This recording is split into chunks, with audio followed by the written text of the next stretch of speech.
The man accidentally found out that his wife was secretly dating their stepson, but Mark didn't seem angry.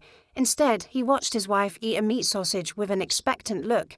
The next second, he put on gloves and started rummaging through the stepson's jacket. After finding the car keys, he went straight to the parking lot to look for the stepson's car. Once he found it, he struck up a conversation with a young woman with a child, but kept his eyes jingty alert on the surroundings. After confirming no one was around, he immediately took out a pocket knife he had with him, then put the two bodies into the trunk. After finishing all this, Mark put the keys back into the stepson's clothes. His wife and stepson, still at the party, knew nothing about it. At night, after his wife had eaten her fill and came home, she fell asleep as soon as she lay down. But the next second, Mark covered his wife's face with a pillow, and no matter how much his wife struggled, Mark didn't budge. Soon his wife completely lost consciousness. Then Mark put his wife in the car and pushed the car directly into the sea.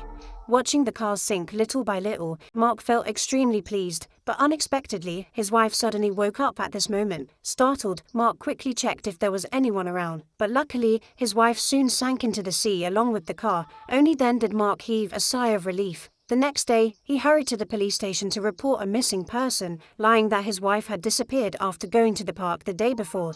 Mark's words immediately attracted the police station's high attention because there had been multiple cases of women and children disappearing recently, so the police immediately asked the man if he had encountered any suspicious people recently. At first, Mark deliberately said no, but suddenly he seemed to remember something, saying that recently, there was a man who was always hanging around in the park. Then the police asked Mark to describe the man's appearance, and Mark decisively described the stepson's appearance. Soon the police found Jack, and then found the two murdered people in Jack's trunk. All of a sudden, Jack was arrested as a serial killer, and Mark, seeing how successfully his plan had worked, couldn't help but start feeling complacent. But unexpectedly, he suddenly saw his dead wife on the surveillance camera.